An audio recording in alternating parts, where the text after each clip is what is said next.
Selamat datang ke NK Channel. Sekiranya ini kali pertama anda boleh menyokong saya dengan menekan butang subscribe dan loceng notifikasi. Okey.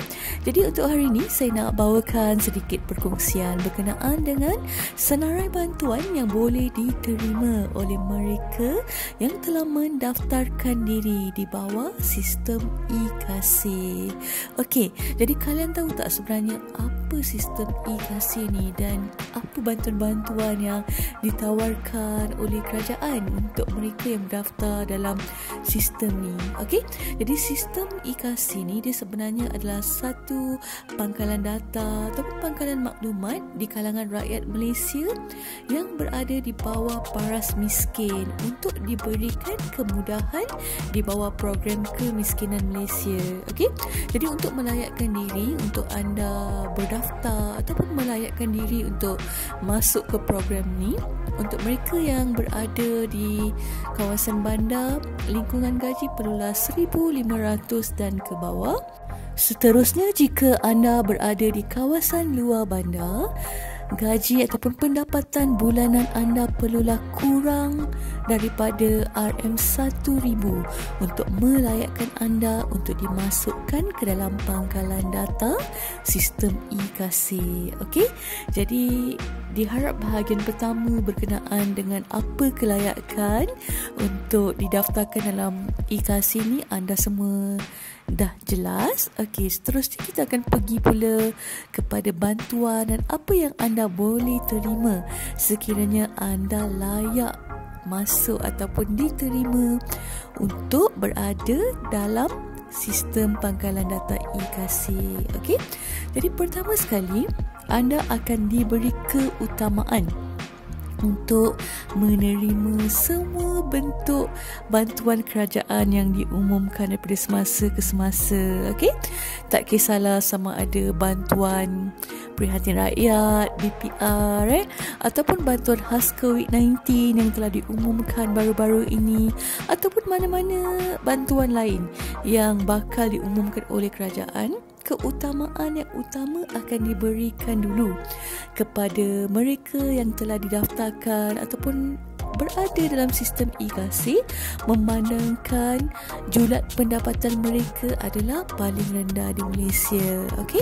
Jadi itu adalah kelebihan pertama yang anda akan dapat, keutamaan dalam menerima segala bentuk bantuan yang diberikan ataupun yang disediakan oleh kerajaan kepada rakyat daripada semasa ke semasa. Okey, itu pertama.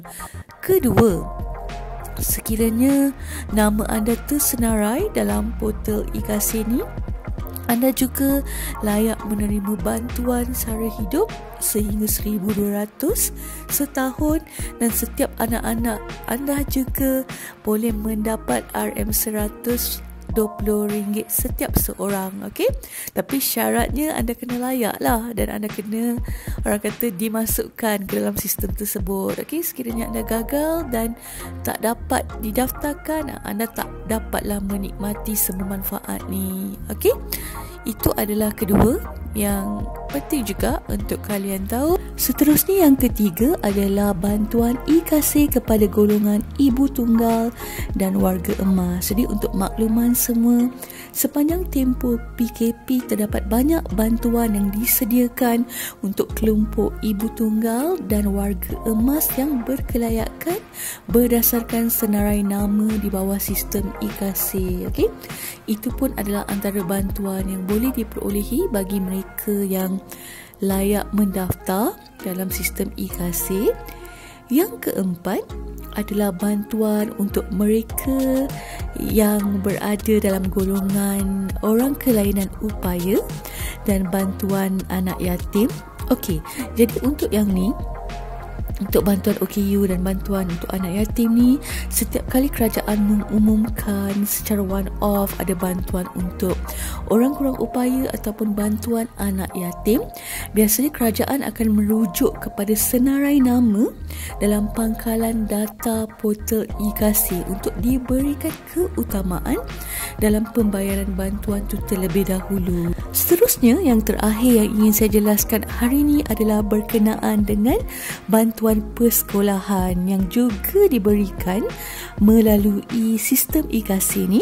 Jadi menjelang pembukaan sekolah, pelajar sekolah rendah dan sekolah menengah yang mana ibu bapa sudah tersenarai dalam portal pembasmian kemiskinan ataupun portal e-KASI akan menerima bantuan persekolahan untuk anak-anak mereka. Okey.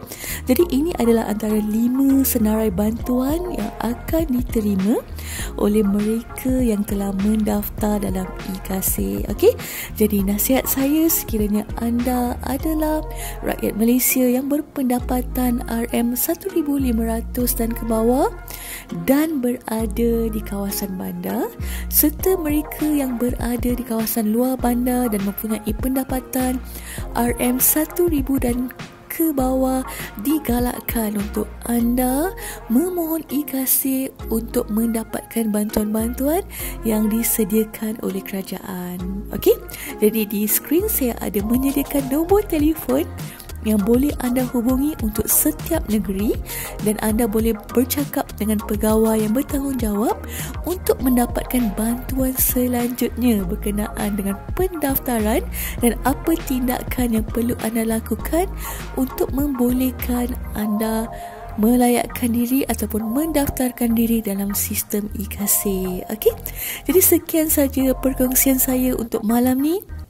Sekiranya anda berpuas hati dengan perkongsian ilmu dengan apa yang saya berikan malam ni, anda boleh menekan butang like, anda juga boleh menekan butang share dan subscribe. Okey, dan juga boleh meninggalkan komen di ruangan komen sekiranya ada persoalan dan juga sekiranya anda ingin menyokong saya untuk mengembangkan channel. Okey, jadi sehingga kita bertemu lagi di perkongsian yang akan datang, jaga diri baik-baik, stay safe, stay healthy.